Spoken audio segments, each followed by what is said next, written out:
Apa yang melalaikan seseorang sampai kemudian baru sadar di alam kubur? Di antaranya apa? Alhaakumut. Nah, terlalu tertambat hatinya dengan dunia. Harta. Nggak dilarang memperbanyak harta, silahkan banyak-banyakin. Banyakin. Tapi untuk apa? Fi sabilillah. Taati Allah dengan harta itu. Maaf, jangan kebayang kalau fi sabilillah itu untuk infak saja. Cari kotak masjid. Ya, setanah kusir. Nggak begitu, kan ada konsepnya. Ini untuk yang di keluarga. Bagaimana kenyamanan di rumah, bikin rumah yang nyaman sehingga punya musalla. Ya, anak-anak sekolahkan di tempat yang mengenal Allah, tingkatkan kualitasnya. Pakai untuk umrah, pakai untuk haji. Lihat saudara-saudara di samping. Setelah itu lebarkan. Baru ada babnya lagi setelah orang tua, saudara, kerabat, ada anak yatim, baru dibuka untuk umum. Itu ada petanya. Nah sekarang pandai-pandai dengan harta antum menghitung kebutuhan sebulannya berapa, tabungan pemetaannya berapa. Nah yang lewat dari situ itu titipan Allah, bekal antum untuk mendapatkan ridhonya. Sebelum diambil, antum gaji 30 juta, kebutuhan rumah tangga 15 juta, tabungan 5 juta, 10 juta itu bekal tabungan antum tuh akhirat. Maka babnya keluarkan di Quran. Apa bab ibadah lewat harta? Tunggangi itu. Jangan terlalu bergantung. Nanti begitu meninggal baru sadar. Mau balik lagi nggak bisa. Antum sekarang punya kedudukan. Satu saat hilang kedudukan itu.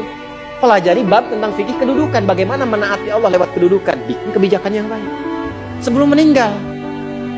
Antum lagi belajar sekarang. Taati Allah lewat ilmu. Bagaimana cara belajar yang benar. Sebelum meninggal. Ada yang kerja ngumpulkan harta aja. Ya. Ada yang mengumpulkan, hitung sebanyak-banyaknya sampai lupa, tidak menjadikan semua itu sebagai bekal pula.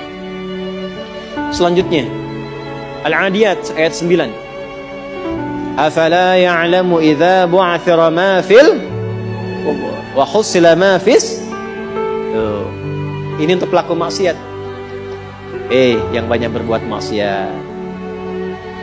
Apa nanti nggak malu dan nggak khawatir kalau itu diungkap di alam kuburnya? Silahkan dah tutup-tutupi saat di dunia. Tapi kalau nggak ditobati, di alam kubur akan terasa. Saya ulangi, di alam kubur akan terasa. Silahkan tutupi. Jadi ada dua tipe pelaku maksiat ini. Yang pertama, pelaku maksiat yang menutupi kemaksiatannya, tapi tidak tobat. Ya, awas, ini tipe pertama. Yang saya maksudkan pelaku yang tidak tobat ya, bukan yang tobat. Jadi pelaku maksiat, dia sadar dia maksiat. Dia bisa tutupi dari manusia, tapi dia pilih nggak tobat.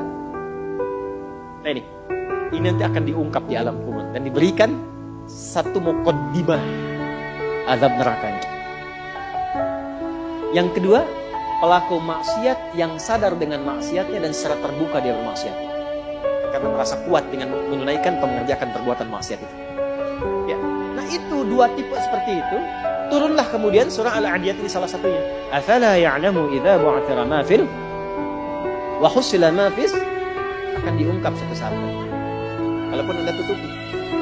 Tapi bagi yang terakhir, perhatikan baik-baik.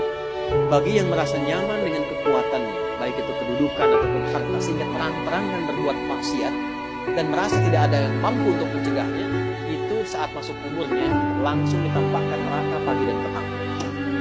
Di surah Ghafir surah ke-40 ayat 46. An-naru yu'raduna 'alaiha ghuduwan wa 'ashiyya. Ya, hati-hati. Wa yauma taqumus sa'atu adkhilu ala fir'auna asyaddal dzab.